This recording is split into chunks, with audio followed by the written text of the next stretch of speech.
नमस्कार, माझे नाव रजनीश कुमार आहे आणि आज मी तुमचे टेक्नो एक्सपर्ट सेशनमध्ये स्वागत करतो। या व्हिडिओमध्ये आपण ऑनलाइन मीटरिंग ऑफ जीटीआय बद्दल चर्चा करू। या व्हिडिओमध्ये आपण जाणून घेऊ की ईस्टमेन सोलर ॲपची मीटरिंग कशी करायची। प्ले स्टोअरवरून ईस्टमेन सोलर ॲप डाउनलोड करून इन्स्टॉल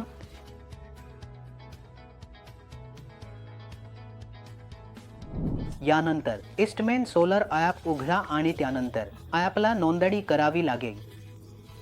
यासाठी रजिस्टर्ड यूजरवर क्लिक करा। आम्ही ग्राहकाचा ईमेल आयडी टाकू आणि त्यानंतर रिक्वेस्ट व्हेरिफिकेशन कोडवर क्लिक करून ग्राहकाच्या ईमेलवर आलेला OTP येथे एंटर करू।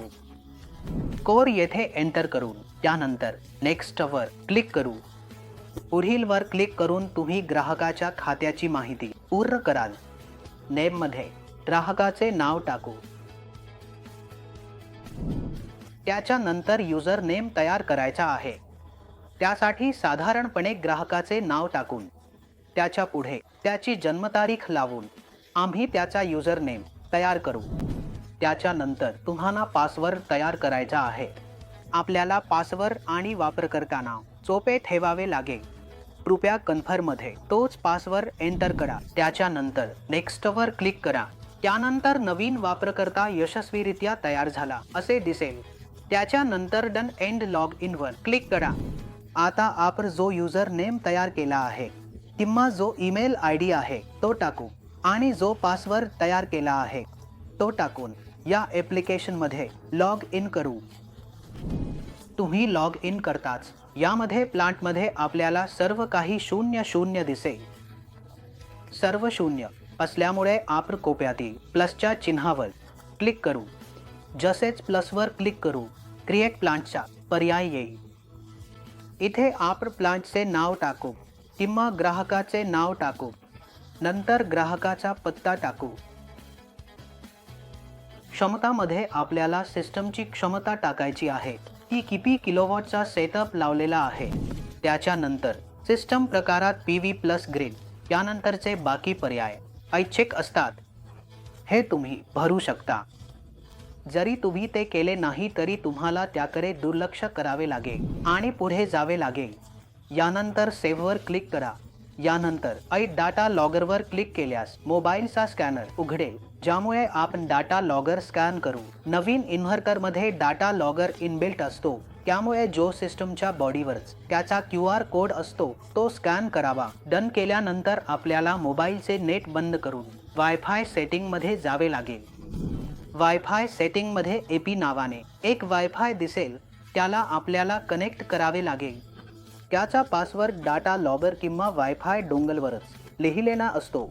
आपण पासवर्ड टाकून ते कनेक्ट करू।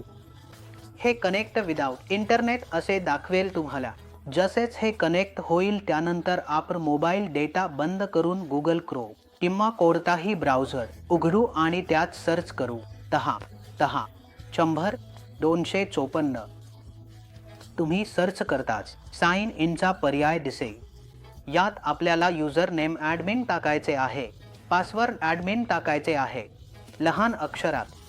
यात एक वेबपेज उघडेल, त्यात दुसऱ्या क्रमांकावर विझार्ड मिळेल। आता विझार्डवर क्लिक करा। विझार्डवर क्लिक केले आता यात पर्याय येईल, कृपया आपले चालू वायरलेस नेटवर्क निवडा। साईटच्या आसपास उपलब्ध असलेली सर्व वायरलेस नेटवर्क्सची यादी येथे उघडेल। त्यातून ग्राहकाचे जे वायफाय आहे आणि यात 5G सपोर्ट नाही 4G निवडू आणि येथे त्याच्या वायफायचा पासवर्ड टाकायचा आहे।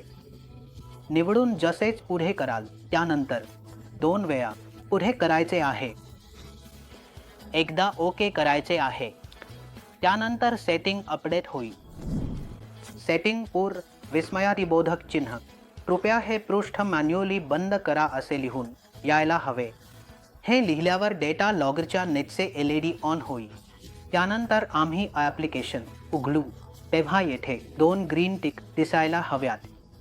जेव्हा 2 हिरवे टिक दिसले तेव्हा आमचा सेटअप पूर्ण झाला। जर एक ग्रीन टिक असेल तर याचा अर्थ सेटअप अद्याप प्रक्रियेत आहे। त्यानंतर ॲपच्या आधी जनरेशन आहे। आम्हाला दिलेली माहिती तुमच्यासाठी खूप उपयुक्त ठरेल अशी आशा आहे. आमच्या सोबत या व्हिडिओच्या शेवटपर्यंत राहिल्याबद्दल तुमचे खूप खूप आभार. अशा आणखी तांत्रिक व्हिडिओज पाहण्यासाठी आमच्या या व्हिडिओला लाईक करा, शेअर करा आणि आमच्या चॅनेलला सबस्क्राईब करा. धन्यवाद. इस्टमन.